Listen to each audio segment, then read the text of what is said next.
డెవలపర్కి assign అయ్యేటువంటి tickets కానీ లేదా డెవలపర్కి ఒక స్టోరీ అనేటువంటిది ఎలా వస్తుంది. సో లేదా మనం ఇప్పుడు ఒక కంపెనీలో డెవలపర్గా జాయిన్ అయిన తర్వాత సో రియల్ టైంలో కనుక వర్క్ చేస్తుంటే మనకి రియల్ టైంలో క్వశ్చన్ ఎలా వస్తుంది. ఫస్ట్ మనకు కావాల్సింది ఏంటి, మనకి ఎలా అయితే క్వెరీస్ వచ్చేసి చాలా మందికి పెద్ద డౌట్ ఏంటంటే అదర్ దాన్ సర్వీస్ నో నుండి వచ్చే వాళ్ళకి కావచ్చు, లేదంటే ఏంటి సర్వీస్ నోలో ఉండి కూడా సపోర్టింగ్ చేసిన వాళ్ళకి కానీ ఇప్పుడు డెవలపర్గా ఎంటర్ అవుతున్న వాళ్ళందరికీ డౌట్ ఒకటి ఏంటి అంటే రియల్ టైంలో ఉండేటువంటి క్వశ్చన్స్ అనేటువంటిది వాళ్ళు ఎవరైనా రిక్వైర్మెంట్ డైరెక్ట్గా ఇస్తారా, ఓకే, లేదు అంటే మన కాల్లోకి వచ్చేసి వాళ్ళు ఏదైనా చెప్తారా అనేటువంటి ఒక డైలమాలో ఉంటారు. అయితే కొన్ని కంపెనీస్ ఏం చేస్తాయంటే, అన్ని కంపెనీస్ అని నేను చెప్పట్లేదు, కొన్ని కంపెనీస్ ఏం చేస్తున్నాయంటే రిక్వైర్మెంట్ అనేటువంటిది కూడా టికెట్స్ రూపంలో వస్తుంది. ఫర్ ఎగ్జాంపుల్ ఇప్పుడు ఏం చేస్తుందంటే ఇప్పుడు ఒక టికెట్ ఎవరో క్రియేట్ చేస్తున్నారు అనుకుందాం, ఎవరో క్రియేట్ చేస్తున్నారు, నేను క్రియేట్ చేయట్లేదు, నేను డెవలపర్ ఇప్పుడు. బట్ ఏంటంటే వేరే వాళ్ళు క్రియేట్ చేసేటువంటి టికెట్ని నేను మీకు చూపిస్తున్నాను, ఎలా క్రియేట్ చేస్తున్నారు ఏంటనేటువంటి చూపిస్తున్నాను ఇక్కడ. సో ఇక్కడ ఏంటి అంటే ఎవరైతే తీసుకున్నా కాలర్ ఎవరైనా ఒకరు తీసుకుందాం, ఇతను కాదు. సో నేను అబ్రహం లింకన్ అనేటువంటి వ్యక్తి ఒక టికెట్ క్రియేట్ చేస్తున్నారు అనుకుందాం. సో ఈ కాలర్ అనేటువంటిది ఏంటి అంటే టికెట్ క్రియేట్ చేసేటువంటి వ్యక్తి, ఓకేనా. సో ఇతను క్రియేట్ చేస్తున్నాడు. సో ఎవరి ద్వారా దేని ద్వారా చేస్తున్నాడు, ఛానల్ ఏంటి ఇక్కడ, సో చాటింగ్ ద్వారా క్రియేట్ చేశాడా ఈ యొక్క టికెట్ అనేటువంటిది, ఈమెయిల్ ద్వారా టికెట్ క్రియేట్ చేశారా, లేదా ఫోన్ ద్వారా అంటే ఫోన్ చేసి కస్టమర్ కేర్ ఎగ్జిక్యూటివ్ ఫోన్ చేసేసి చెప్పడం ద్వారా జరిగిందా టికెట్ అనేటువంటిది. సెల్ఫ్ సర్వీస్ అంటే ఏంటి, ఇప్పుడు నేనే డెవలపర్ను, నాకే ఒక ప్రాబ్లం వచ్చింది అనుకోండి, నేనే ఒక టికెట్ అనేటువంటి క్రియేట్ చేశాను అనుకోండి. సో సెల్ఫ్ సర్వీస్ అనేటువంటిది, లేదా వర్చువల్ ఏజెంట్ ద్వారా కూడా క్రియేట్ అవుతుందా, లేదా వాకింగ్ అంటే ఇక్కడికి డైరెక్ట్గా అతను వచ్చేసి సో టికెట్ అనేటువంటి క్రియేట్ చేస్తున్నాడు అనేటువంటి మొత్తంగా ఇక్కడ ఉంటుంది, ఓకేనా. సరే ఇప్పుడు ఇదేం చేద్దామంటే నాకు అతను ఫోన్ చేసి చెప్పారు, ఎవరు, కస్టమర్ కేర్ ఎగ్జిక్యూటివ్కు ఈ ఎవరైతే అబ్రహం లింకన్ అనేటువంటి వ్యక్తి ఫోన్ చేసేసి ఏంటి ఒక ఇష్యూస్ అనేటువంటి చెప్పడం జరిగింది. అతను నా యూజరే అంటే నా కంపెనీలో యూజరే. సో చేంజ్ చేశారు ఇక్కడ ఫోన్ ద్వారా ఒక టికెట్ అనేటువంటి రేజ్ చేయడానికి కారణమైంది. సరే సో మరి దేనికోసం అన్నారు అంటే కేటగిరీ అనేటువంటిది అతను హార్డ్వేర్లో, ఓకే, హార్డ్వేర్ సంబంధించినటువంటి లేదా మీ ఇష్టం ఏదైనా తీసుకో, హార్డ్వేర్ కాకుండా లేకుంటే సాఫ్ట్వేర్ తీసుకుందాం, ఆగండి చెప్తాను. సాఫ్ట్వేర్ అనేటువంటి తీసుకొని ఏమన్నారు అంటే సబ్ కేటగిరీ వచ్చేసి ఏంటి ఆపరేటింగ్ సిస్టమ్లో ఏదో ప్రాబ్లం ఉంది, లేదా ఈమెయిల్లో ఏదో ప్రాబ్లం ఉంది. సో ఏదో ఒకటి సాఫ్ట్వేర్ సంబంధించినటువంటి ప్రాబ్లం ఉంది అనుకుందాం. సో లేదు ఇంకా అలా కూడా కాదు అంటే మనకి ఏంటంటే సర్వీసెస్లో ఏదైనా కావాలి, ఇప్పుడు ఏదైనా సర్వీసెస్ ఉన్నాయనుకోండి, ఆ సర్వీసెస్లో మనం ఏదైనా సర్వీస్ అనేటువంటి యూజ్ చేసుకోవాలి. చూడండి ఇక్కడ సాప్ ఎంటర్ప్రైజెస్ అనేటువంటిది, ఇవన్నీ ఏంటి సర్వీసెస్. సో ఇక్కడ ఈమెయిల్ సర్వీసెస్ కావచ్చు, అవుట్లుక్ సర్వీసెస్ కావచ్చు, ఐటీ సర్వీసెస్ కావచ్చు. ఇప్పుడు ఫర్ ఎగ్జాంపుల్ నేను ఐటీ సర్వీస్ అని పెట్టుకున్నాను అనుకోండి, ఏదో ఒక సర్వీస్ అనేటువంటి రిక్వెస్ట్ చేస్తున్నారు అతను. సరే ఇక్కడ ఈ ఐటీ సర్వీస్ సంబంధించిన రిక్వెస్ట్ చేసి ఇప్పుడు ఏమన్నాడు అంటే ఒక డెవలపర్, నేను ఏ ఆస్పెక్ట్లో చెప్తున్నాను అంటే మనం సర్వీస్ నౌలో ఒక డెవలపర్గా ఉన్నప్పుడు ఆ డెవలపర్కు ఉండేటువంటి టికెట్ ఎలా వస్తుంది, ఓకే, దానికోసం ఒక టికెట్ నేను క్రియేట్ చేస్తున్నాను. సో ఏమన్నాను అంటే చూడండి ఇక్కడ ఒక టికెట్ను క్రియేట్ చేసేటప్పుడు ఆ షార్ట్ డిస్క్రిప్షన్ ఏం పెట్టుకుంటున్నారట అంటే ఇతను ఏమన్నాడు, అబ్రహం లింకన్ అనే వ్యక్తి ఫోన్ ద్వారా అతను ఇష్యూ చెప్పాడు. ఆ ఇష్యూ ఏంటి ఇక్కడ రాస్తున్నాను చూడండి. So when I'm opening incident form, when I'm opening incident form,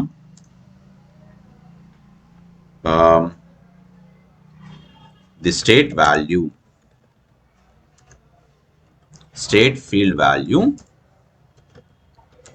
automatically, okay, so automatically selecting closed option. So అర్థమైందా క్వశ్చన్ ఏంటి ఇక్కడ అంటే when I'm opening incident form the state field value automatically selecting closed option అనేటువంటిది select చేసుకుంటుంది అది.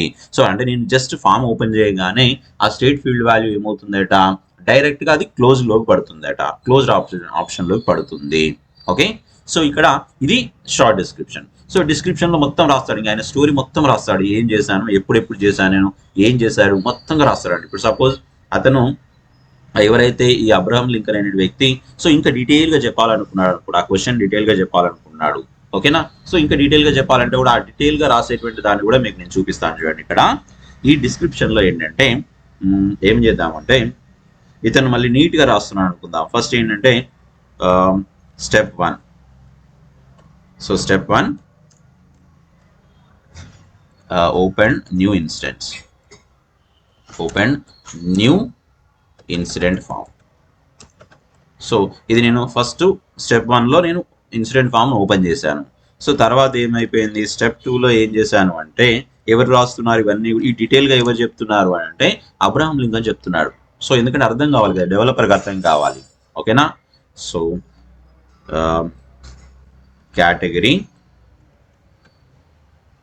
Category వచ్చేసి ఏమన్నాను,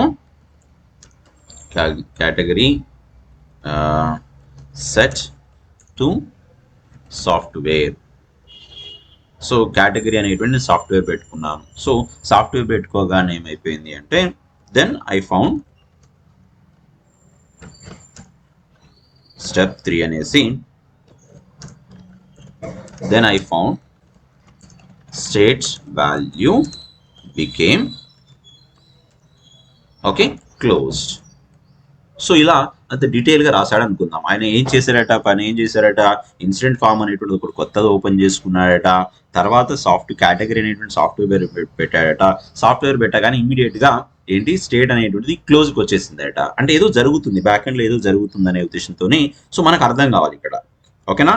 so ఈ విధంగా అతను ఏం చేశాడు, ఇలా మనకు తీసుకొని ఏంటంటే సింపుల్గా టికెట్ అనేటువంటి క్రియేట్ చేశారు అనుకుందాం. సరే, ఎవరో సర్వీస్ డెస్క్ పీపుల్ ఎవరో క్రియేట్ చేశారు, మొత్తానికైతే టికెట్ అనేటువంటి క్రియేట్ అయింది. సో టికెట్ క్రియేట్ అయిన తర్వాత మీరు బాగా గమనించండి, ఇక్కడ ఇలా టికెట్ క్రియేట్ అయిన తర్వాత ఇదంతా ఎవరు చేయాల్సిన పని, ఇదంతా నార్మల్గా సర్వీస్ డెస్క్ పీపుల్ చేయాల్సినటువంటి వర్క్, డెవలపర్ చేసేటువంటి వర్క్ కాదు. కానీ ఇప్పుడు డెవలపర్కు నాకు అసైన్ అవుతుంది టికెట్. చూడండి, ఇప్పుడు ఇక్కడ నుండి ఏమవుతుంది, నాకు డెవలపర్గా నాకు అసైన్ అవుతుంది. సో నేను క్యాబ్ అప్రూవర్ అనుకుందాం కొద్దిసేపు. ఓకే, సరే, ఇతనికి స్పెసిఫిక్గా అసైన్ చేసేసి ఎవరు అసైన్ చేస్తారు, ఇక్కడ ఐటీఎల్ రోల్ పీపుల్ ఎవరైతే ఉన్నారో వాళ్ళు అసైన్ చేస్తారు. సో స్టేట్ అనేటువంటి దాన్ని ఏం చేస్తున్నారు ఇక్కడ అంటే, సో మీడియం ప్రయారిటీ అన్నాను, ఇక్కడ మీడియం అన్నాను. సో మోడరేట్ ప్రయారిటీ అన్నాను. మోడరేట్ ప్రయారిటీకి దాదాపుగా ఎస్ఎల్ఈ అనేటువంటిది ఎలా ఉంటుంది అంటే, దాదాపుగా ఒక 3 to 4 days ఉంటుంది టైం. సో కాబట్టి ఇక్కడ టికెట్ అనేటువంటిది అసైన్ అయిపోయింది. చూడండి, ఇక్కడ నోట్స్ అనేటువంటిది ఇంపార్టెంట్ అయిపోయింది. ఎప్పుడు ఎవరు చేస్తున్నారు, ఇక్కడ నేను ఐటీఎల్ యూజర్ అనుకుందాం. ఐటీఎల్ యూజర్ టికెట్ అసైన్ చేసిన తర్వాత క్యాబ్ అప్రూవర్ అనేటువంటి వ్యక్తికి అసైన్ చేసిన తర్వాత, సో ఏమని ఇస్తున్నాను ఇక్కడ, వర్క్ నోట్స్ ఏమి ఇస్తున్నాను అంటే, please check okay entire incident table information complete as soon as possible, అన్నారు అనుకోండి. సో ఈ విధంగా నీట్గా కామెంట్స్ రాసేసి ఏం చేశారట అంటే, సో అప్డేట్ చేశారు అనుకుందాం. చూడండి, ఇక్కడ అప్డేట్ చేశారు అనుకుందాం. సో అప్డేట్ చేయగానే ఏమవుతుంది అంటే, ఇది ఎవరికి వెళ్తుంది ఇక్కడ, సో అప్డేట్ చేయగానే క్యాబ్ అప్రూవర్ అనేటువంటి వ్యక్తికి అతని టికెట్స్లో అసైన్ అయిపోతుంది. ఓకేనా. సో అసైన్ అయిన తర్వాత ఇక్కడ మీరు అబ్జర్వ్ చేయండి, మరి ఐటీఎల్ యూజర్ ఏం చేస్తారు సార్, ఐటీఎల్ యూజర్ వచ్చేసి ఇప్పుడు క్యాబ్ అప్రూవర్కి అప్పచెప్పేసిన తర్వాత వదిలిపెడతారా, ఊరుకుంటారా అంటే అట్లా ఉండదు. సో దీన్ని ఏం చేస్తారంటే, సింపుల్గా ఫాలో అనేటువంటిది క్లిక్ చేస్తారు. ఇక్కడ ఎప్పుడైతే ఫాలో అని క్లిక్ చేస్తారో, ఫాలో అని క్లిక్ చేసినప్పుడు ఏమవుతుందో తెలుసా, ఇది ఇన్ ప్రోగ్రెస్లోకి వచ్చేసింది ఆటోమేటిక్గా. ఏం జరుగుతుంది అంటే, ఈ టికెట్ మీద ఎటువంటి చేంజెస్ జరిగినా కూడా ఇమ్మీడియట్గా ఐటీఎల్ యూజర్కి ఒక నోటిఫికేషన్ లాగా వస్తుంది. చూడండి ఇక్కడ, సో ఇక్కడ so you are now following incident number ఇచ్చేసి, you will be notified if any new comments or work notes according to your notification settings అన్నారు. సో ఏదైనా నోటిఫికేషన్స్ ప్రకారంగా ఏదైనా వర్క్ నోట్స్ మారినా ఏదైనా కూడా ఎవరికి వస్తుంది, ఎవరైతే ఇక్కడ ఫాలో అని క్లిక్ చేశారో. ఒకవేళ కనుక నేను అడ్మిన్గా ఉండి ఫాలో అని క్లిక్ చేస్తే అప్పుడు ఏమైపోయింది, అడ్మిన్కి వస్తాయి. అది ఐటీఎల్ యూజర్ ఉండి ఐటీఎల్ యూజర్ క్లిక్ చేస్తే ఏమవుతుంది, ఐటీఎల్ యూజర్కి వస్తాయి. ఓకేనా. సరే, ఫాలో అనేటువంటిది అనగానే ఈ విధంగా వస్తుంది. అండ్ వచ్చేసిన తర్వాత ఏంటంటే, ఇప్పుడు అసైన్ అయిపోయింది.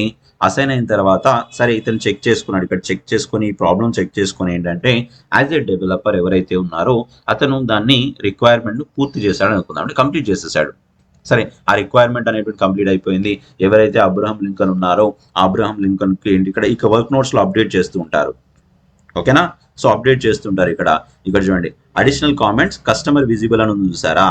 కస్టమర్ విజిబుల్ అంటే అర్థం ఏంటంటే, ఎవరైతే ఈ పర్టికులర్గా టికెట్ని క్రియేట్ చేశారో అతనికి కనబడుతుంది. ఇది నేను ఏదైతే టైప్ చేసిన పోస్ట్ అంటానో అతనికి వెళ్తుందట.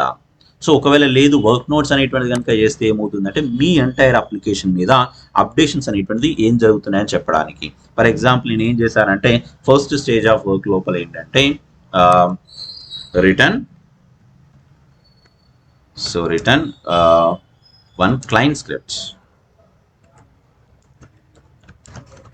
సో క్లయింట్ స్క్రిప్ట్ రాసానని పెట్టాను, అంటే జస్ట్ లైక్ అప్డేషన్ ఇచ్చాను అంతే. ఇంకా నేనేం వేరే ఏం చేయలేదు, అప్డేషన్ ఇచ్చాను. అంటే ఇక్కడ ఏమవుతుంది, సో ఇక్కడ ఈ వర్క్ నోట్స్లో యాక్టివిటీస్లో తెలుస్తుంది ఫస్ట్ టికెట్ క్రియేట్ అయింది, తర్వాత ఎవరికి అసైన్ అయ్యింది, సో తర్వాత ఏం అప్డేట్స్ వచ్చాయి, ఇక్కడ ఏం జరుగుతుంది అనేటువంటి మొత్తంగా ఎంటైర్ రాసుకుంటారండి. సో క్లియర్గా రాసుకున్న తర్వాత ఏమవుతుందంటే మీ ఐటీఎల్ యూజర్కి ఒక ఇన్ఫర్మేషన్ వస్తూ ఉంటుంది, ఎవరైతే అసైన్ చేసినటువంటి వ్యక్తికి తెలుస్తూ ఉంటుంది, ఎవరైతే కస్టమర్ విజిబుల్ అంటే ఇప్పుడు కస్టమర్ నుండి నాకు ఈ రిక్వైర్మెంట్ కావాలనుకోండి, so need some more information అన్నాను అనుకుందాం. నేను ఇంకొంచెం ఎక్కువ ఇన్ఫర్మేషన్ నాకు కావాలి, ఇంకా నాకు ఇది క్లారిటీ రావట్లేదు నాకు ఇన్ఫర్మేషన్ అని అన్నారనుకోండి, సో ప్లీజ్ కమ్యూనికేట్ అనేటువంటిది అనగానే కమ్యూనికేషన్ జరుగుతూ ఉంటుంది. ఏదైనా స్క్రీన్ షాట్స్ పెట్టామంటే కూడా స్క్రీన్ షాట్స్ కూడా పెట్టవచ్చు. ఇప్పుడు నేను పోస్ట్ చేశాను అనుకోండి, అప్పుడు ఏమవుతుంది, నీడ్ సమ్ మోర్ ఇన్ఫర్మేషన్ అనేటువంటిది ఎవరికి వెళ్తుందట, సో ఎవరైతే టికెట్ని క్రియేట్ చేశారో అంటే అబ్రహం లింకన్ వెళ్తుంది, కస్టమర్కి వెళ్తుంది. సో ఇంకా ఇన్ఫర్మేషన్ కావాలంటున్నారని ఇక్కడ కమ్యూనికేట్ చేసుకోవచ్చు మీరు. సరే మరి మీకు డౌట్ రావచ్చు, సార్ అతను ఫోన్ ద్వారా చేశారు కదా, మరి కమ్యూనికేషన్ ఎలా అవుతుంది అంటే ఆ టికెట్ మీద అప్డేట్ అవుతుంది మేబీ.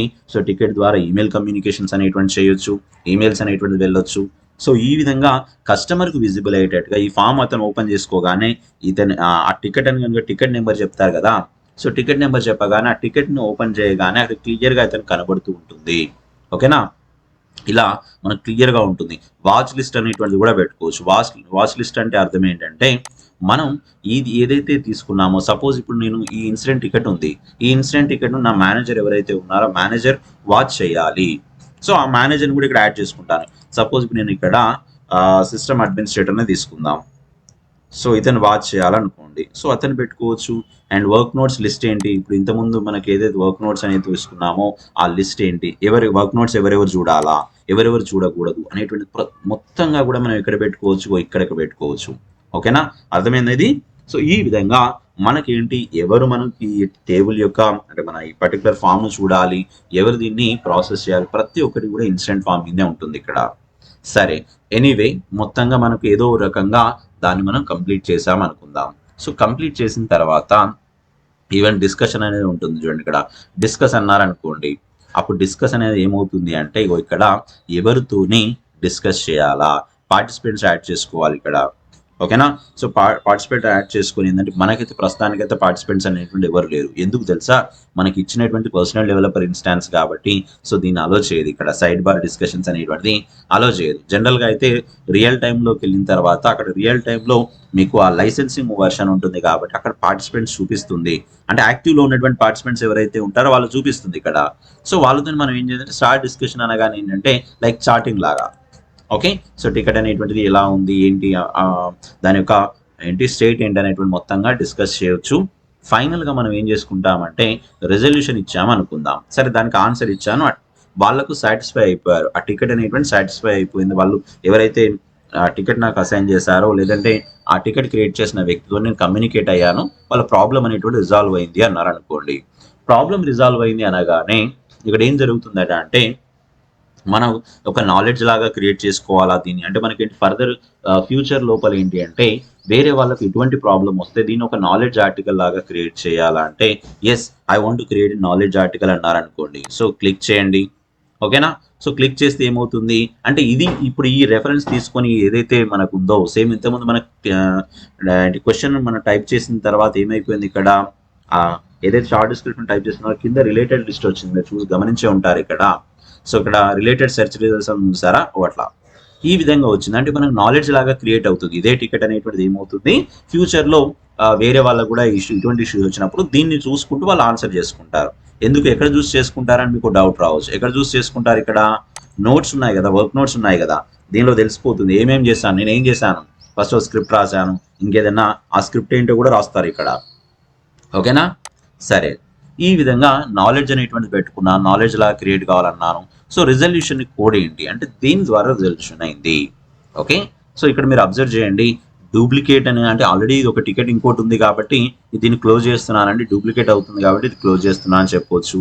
లేదా నోన్ ఎర్రర్, నాకు తెలిసిన ఎర్రరే కాబట్టి సో నోన్ ఎర్రర్ అని పెట్టుకొని నేను క్లోజ్ చేస్తున్నాను.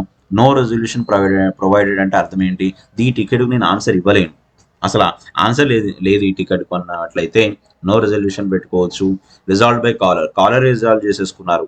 వాళ్ళకు కొన్ని ఏంటంటే కొన్ని టికెట్స్ ఎలా ఉంటాయంటే సో బై ఫోన్ ద్వారా చెప్పగానే ఏంటంటే కాలరే సరే ఓకే అండి నో ఇష్యూస్ నాకు అర్థమైంది, నాకు ప్రాబ్లం ఏం లేదు అని అంటారనుకోండి, అట్లా మనకు రిజాల్వ్ అయిపోయింది. సో చేంజ్ ద్వారా కానీ చేంజ్ టికెట్ క్రియేట్ చేసుకోవడం ద్వారా రిజాల్వ్ కావడం కానీ, ప్రాబ్లం టికెట్ క్రియేట్ చేయడం ద్వారా రిజాల్వ్ కావడం కానీ, ఒక రిక్వెస్ట్ అనేటువంటిది, సొల్యూషన్ అనేటువంటి ప్రొవైడెడ్ అనేటువంటి, వర్క్ అరౌండ్ ప్రొవైడెడ్ అనేది, యూజర్ ఎర్రర్ అని, ఇలా ఇవన్నీ కూడా ఏంటి కోడ్స్, అది అంటే రెజల్యూషన్ కోడ్. ఇప్పుడు నేను సొల్యూషన్ ఇచ్చాను, సొల్యూషన్ ప్రొవైడెడ్ అన్నారు, ఏ సొల్యూషన్ ఇచ్చానట, మరి ఇప్పుడు సొల్యూషన్ కూడా రాయాలి. ఓకే, ఎలా సొల్యూషన్ ఇచ్చానంటే కూడా ఇక్కడ రాసుకుంటా నేను, ఏం చేస్తా నేను, సో ఈ స్టెప్ 1 స్టెప్ 2 అని ఇట్లా రాసుకుంటాను. దీని మొత్తం స్టోరీ మొత్తం రాసుకోవచ్చండి. మొత్తం ఎట్లా అంటే ఏ రకంగా నేను సొల్యూషన్ ఇచ్చాను. ఇప్పుడు అతను ఇచ్చినటువంటి క్వెరీకి నేను ఏంటి ఒక స్క్రిప్ట్ రాసుకున్నాను, ఆ స్క్రిప్ట్ రాసుకున్న దానిలో ఇగో స్క్రిప్ట్లో నాకు ఇగో ఈ కంటెంట్ ఉంది, సో దీని ద్వారా నేను మళ్ళీ చెక్ చేసుకున్నాను. ప్రతి ఒక్క స్టోరీ మీకు ఏది కావాలంటే ఆ స్టోరీ రాయండి. అంటే స్టోరీ మీన్స్ రిలేటెడ్గా, సో కొంచెమే రాయాలని ఏం లేదు, మీరు ఎంటైర్ మీరు చేసినటువంటి స్టెప్ బై స్టెప్ మీరు స్టార్టింగ్ నుండి మీరు ఇంకెలా రాస్తారంటే ఓపెన్ ఏంటి ఇన్స్టాన్స్ అక్కడ నుండి రాసుకోవచ్చు. అండ్ మీ ఇష్టం, ఈ స్టోరీస్ అనేటువంటి పాయింట్ రూపంలో రాస్తారా, చూడండి ఓపెన్ ఇన్స్టాన్స్. సో నెక్స్ట్ వచ్చేసి ఏంటి సెకండ్ పాయింట్ ఏంటి, సెకండ్ స్టేజ్లో ఏంటట, so search the new incident form. ఇట్లా జస్ట్ నేను మీకు మామూలుగా చూపిస్తున్నాను. ఇలా మనం స్టెప్ బై స్టెప్ ఏం చేసాము, ఎక్కడ క్వెరీ రాసుకున్నాం, ఏం చేసాం అనేటువంటి మొత్తాన్ని రెజల్యూషన్ నోట్స్లో పెట్టేయండి. ఈ రెజల్యూషన్ నోట్స్లో కనుక పెట్టేసి ఎప్పుడైతే ఇంకా రిజాల్వ్ బై అనేటువంటిది మనకు అవసరం లేదు, ఎందుకంటే ఆటోమేటిక్గా మనం ఎవరైతే రిజాల్వ్ చేస్తున్నామో ఇక్కడ ఇది రాస్తున్నారో వాళ్ళనే నేమే తీసుకుంటుంది, డోంట్ వరీ. సో వన్స్ ఒక్కసారి ఇలా పెట్టేసి కనుక నేను ఏంటి ఇక్కడ నేను స్టేట్ అనేటువంటిది రిజాల్వ్ అనే దగ్గర పెట్టేసి కనుక రైట్ క్లిక్ చేసుకొని సేవ్ అన్నాను అనుకోండి. అంటే ఎప్పుడైతే ఇలా నేను రైట్ క్లిక్ చేసుకొని సేవ్ అనగానే ఏమవుతుందంటే రెజల్యూషన్ అనేటువంటిది ఇవ్వడం జరిగింది. ఎవరు చేశారట, రిజాల్వ్ ఎవరు చేశారు, సిస్టమ్ అడ్మినిస్ట్రేటర్ చేశారు, ఏ టైంకి రిజాల్వ్ చేయడం అనేటువంటిది జరిగింది. సో మొత్తంగా మనకు వచ్చేస్తుంది ఇక్కడ. అంటే ఇది మనకు ప్రాసెస్. సరే, మనం మెయిన్ డౌట్ ఏంటంటే ఇదంతా మనం చేయం కదా సార్, మరి ఎవరు చేస్తారు అంటే మనం మెయిన్గా చేయాల్సింది ఏంటి, మనకి ఇచ్చినటువంటి రిక్వైర్మెంట్ అనేటువంటిది మనం కంప్లీట్ చేసుకోవాలి. సరే, మనం కంప్లీట్ చేసుకున్న తర్వాత with the help of ITIL user we need to close the ticket. So గుర్తుంచుకోండి. సో అలా అని మనమే ఇక్కడ ఈ టికెట్ మీదకి వెళ్ళి మనమే మన ఇష్టం ఉన్నట్టుగా క్లోజ్ చేస్తామా అంటే క్లోజ్ చేయమండి. ఎక్కడైతే మనకు ఎవరైతే టికెట్ అసైన్ చేశారో, ఫర్ ఎగ్జాంపుల్ ITIL యూజర్ మనకు టికెట్ అసైన్ చేయడం జరిగింది. సో మన టీమ్ లీడ్ ఎవరైతే ఉన్నారో లేదా మేనేజర్ కావచ్చు, ఇంకా చెప్పాలి అంటే సో మన టీమ్మేట్స్ అందరూ కూడా ఏంటంటే కాల్లో ఉండి ఏం చేస్తారు, సో అబ్జర్వ్ చేసుకుంటూ ఎవ్రీథింగ్ విల్ లుక్స్ ఫైన్, పర్ఫెక్ట్గా ఉంది అనుకున్నప్పుడు మాత్రమే సో టికెట్ను క్లోజింగ్ స్టేట్లోకి పట్టుకొస్తారు, అంటే రిజాల్వ్ స్టేట్లోకి తీసుకొస్తారు. వన్స్ రిజాల్వ్ అయిపోయిన తర్వాత దీన్ని క్లోజ్డ్ అనేటువంటిది కూడా పెట్టేస్తారు. అర్థమైందా? సో ఈ విధంగా అంటే అన్నీ ఇలానే ఉంటాయని నేను చెప్పాను. మెయిన్గా వచ్చేసి ఏంటంటే ఆర్టికల్ కూడా క్రియేట్ అయిపోయింది చూడండి. ఇక్కడ KV0010001 అనేటువంటిది ఒక ఆర్టికల్ కూడా క్రియేట్ అయిపోయిందట. సో దీని ద్వారా ఒక ఆర్టికల్ క్రియేట్ అయింది. అర్థమైంది కదా? సో ఇలా మనం రియల్ టైంలోకి వెళ్ళిన తర్వాత చేసేటువంటి యాక్టివిటీస్ కొన్ని కంపెనీస్ ఇలా ఫాలో అవుతున్నాయి. నేను అందుకే చెప్తున్నాను, అన్ని కంపెనీస్ ఇలానే ఫాలో అవుతాయని నేను చెప్పడానికి లేదు. కారణం